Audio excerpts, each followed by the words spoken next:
আসসালামু আলাইকুম। Diary of Nargis থেকে ফারজিনা নার্গিস বলছি। আশা করি সবাই ভালো আছেন। আলহামদুলিল্লাহ আমিও ভালো আছি। আজকে আমি করে দেখাবো গজানো বিটরুট। এই গজানো বিটরুটটা তৈরি করতে আমার লাগবে বিট। আর আমি এখানে একটা বিট কেটে নিয়েছি ছোট ছোট টুকরা করে। আর এইখানে আদা 2.5 ইঞ্চির মতো আদা ছোট ছোট টুকরা করে নিয়েছি। আর এখানে সরিষা, আমি হলুদ সরিষাটা নিয়েছি 3 টেবিল চামচ। আর এইখানে হলুদ সরিষাটাকে আমি ভালোভাবে একটা পিষনির ভিতর ঠিক এভাবে আধা ভাঙা করে পিষে নেব। আপনারা চাইলে এটা ব্লেন্ডারেও হাফ ভাঙা করে নিতে পারেন। ব্লেন্ডারে ঠিক ফুললি সরিষাটাকে ভেঙে না নিয়ে আধ ভাঙা করে ভেঙে নিতে পারেন, তাহলে এই বিটরুটের গজানোটা তৈরি করতে আপনাদের ভালো হবে।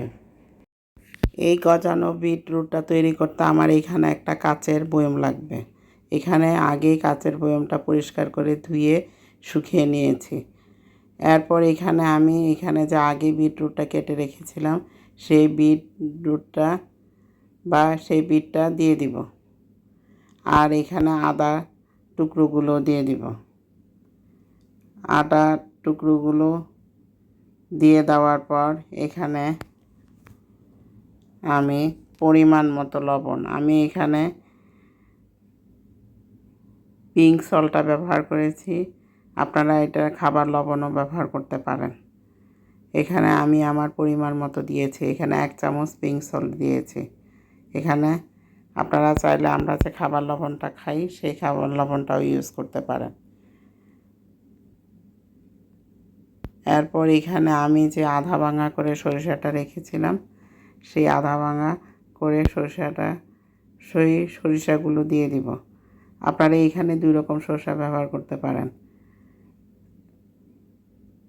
কালো সরিষাটা আর হলুদ সরিষাটা। আমি এখানে 1 প্রকার সরিষা ব্যবহার করেছি।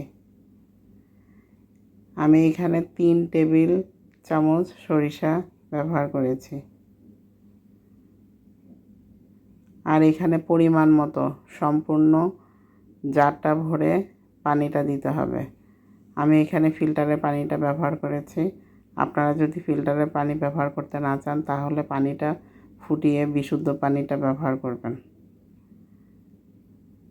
আমি এই কারণে পানিটা ফুটিয়ে নিইনি। আর আপনারা যদি পানিটা এমনি ডাইরেক্ট ব্যবহার করতে চান তাহলে পানিটা ফুটিয়ে ঠান্ডা করে তারপরে এই বিটরুটের মধ্যে ব্যবহার করবেন। দেখুন আস্তে আস্তে কালারটাও বের হয়ে আসছে। এবার এর মধ্যে লবণটা ঠিক আছে কি না সেটা দেখে নিতে হবে। লবণটা যদি ঠিক না থাকে তাহলে আরেকটু লবণ দিতে পারেন। আপনার কাছে এখন মনে হতে পারে যে লবণটা বেশ হয়েছে।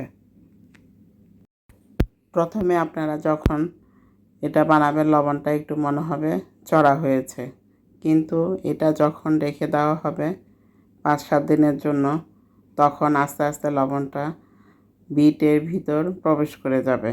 এই কারণে একটু চড়া লবণ হলেও কোনো সমস্যা নেই।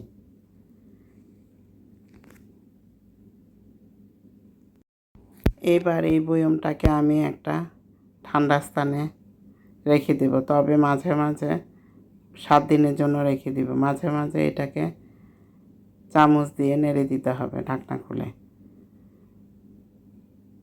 এটা 7 দিনের জন্য রেখে দিতে হবে। 7 দিনের জন্য রেখে দেওয়ার পরে এটা বিটরুটের কাঞ্জিটা তৈরি হয়ে যাবে।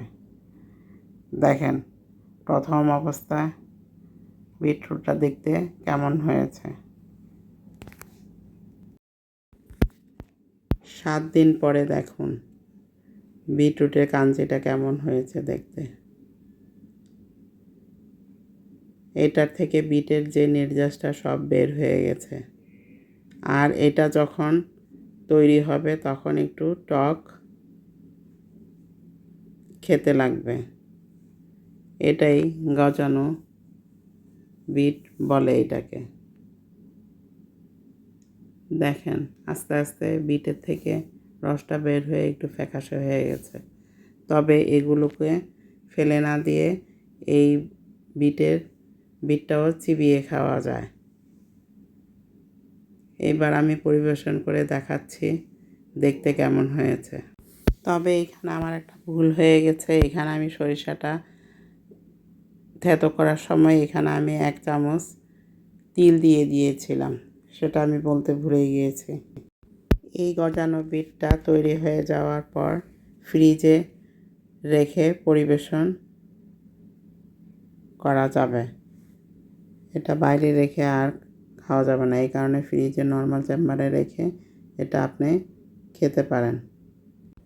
এতক্ষণ ভিডিওটা দেখার জন্য ধন্যবাদ। সবাই সুস্থ থাকবেন, ভালো থাকবেন। আল্লাহ হাফেজ।